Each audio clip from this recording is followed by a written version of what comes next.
2 নম্বর panchayat, just কয়েকদিন আগেকার কথা। 5ই অক্টোবর তমেনা দিদি, তাকে একজন মহিলা, মুসলিম মহিলা, তিনি তো এত মুসলমানদের মধ্যে ভীষণ ভালোবাসেন, খুব পছন্দ করেন, আমার মনে হয়।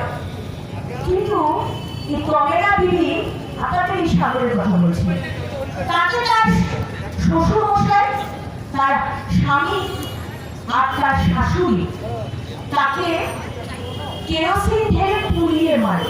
ঠিক আছে, পুড়িয়ে মারে তার 2-2.5 বছর বাচ্চার সামনে।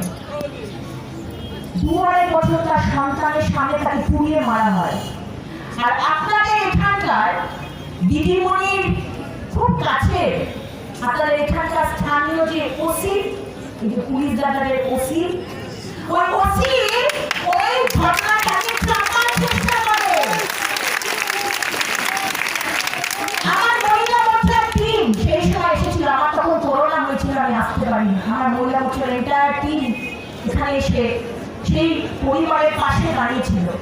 আজকে এফআইআর করেছিল এবং আমার বলতে খুব গর্ববোধ হচ্ছে যে আজকে তার শাশুড়ি এবং শ্বশুর মশাই, নাকি শাশুড়ি এবং হাজবেন্ড, ও স্বামী এবং ওর শাশুড়ি বা শ্বশুর মশাই, তারা এখনো জামিন পায়নি, তারা এখনো জেলের মধ্যে আছে। আপনাদের বলতে আমার খুব আনন্দ ছিল। ওই মানুষটি তমেনা দিদির বাবা এবং তার বাচ্চা আজকে এখানে এসেছে।